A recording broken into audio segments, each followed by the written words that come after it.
I've moved on to New Zealand, where it's actually late winter right now. It's a lot colder. I'm here with my friend Dan, my old travel buddy. Met him in Egypt. I traveled all over the world with him. He lives in New Zealand now, and he actually brought an insulation layer for me in a stocking hat just to handle the cold. So this is the first time I've really had to borrow some sort of major clothing item on the trip. But it'll keep us warm because it's actually, as you can see in the background, quite snowy here. I actually showed up here really jet-lagged and slap-happy, and this is like the 5th time we've tried to shoot the intro to this field report. We're in Queenstown now, and Dan, God bless him, brought some sweaters for me, so I think he stole these off a dead sailor.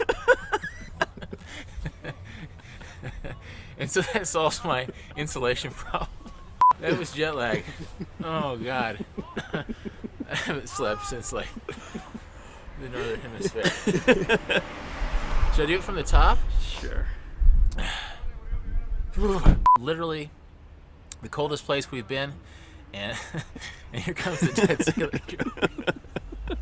It was snowing literally when we got off the plane from Auckland to Queenstown, so Dan had brought some sweaters, brought some insulating layer, so he got these off.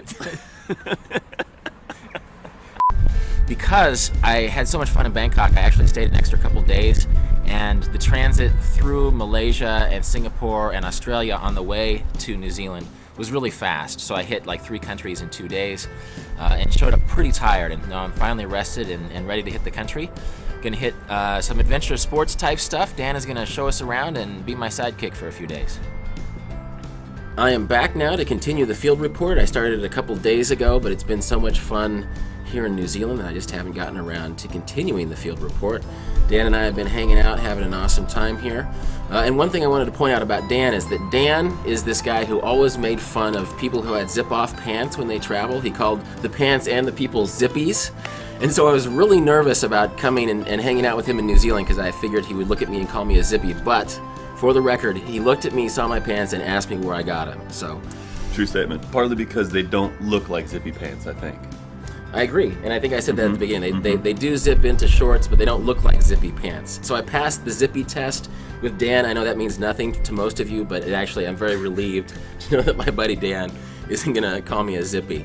Other issues, going to Southeast Asia, it was definitely the most humid part of the trip, and it was the first time I washed my vest. My shirts were smelling fine. I noticed a little bit of odor, and I realized that it was my vest, that all accumulated sweating had caused a little bit of odor on the vest. I washed the vest, and that took care of that.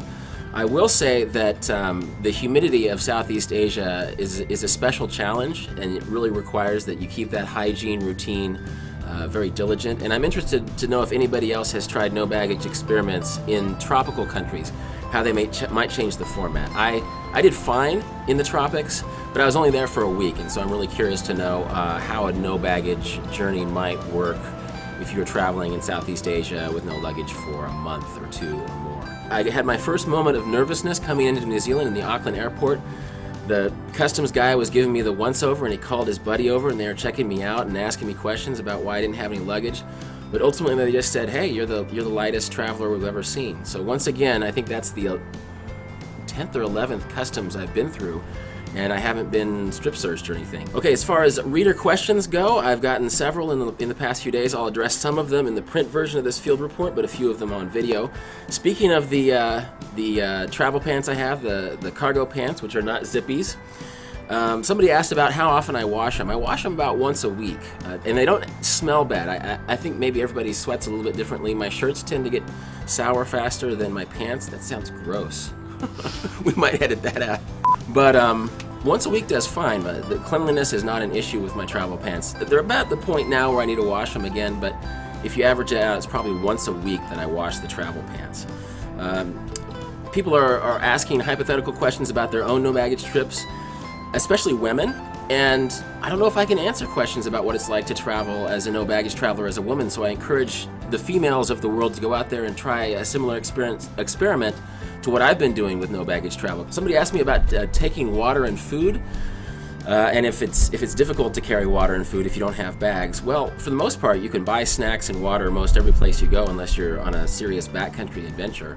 And as I found out in a winery the other day, the tropical vest jacket that Scotty Vest makes that I'm carrying actually has room for an entire bottle of wine in the front pocket. And that's pretty much all I have for this field report. I'll address a few more issues in the print version of this. If you continue to have questions, please let me know. If you have ideas about no baggage travel, if you continue to have ideas about no baggage travel, then let me know. Any further thoughts, Dan? What do you make of this journey? Oh, it's been good. God, I got nothing. Don't ask me that question. I wasn't expecting to speak. That's his way of saying it's been going good.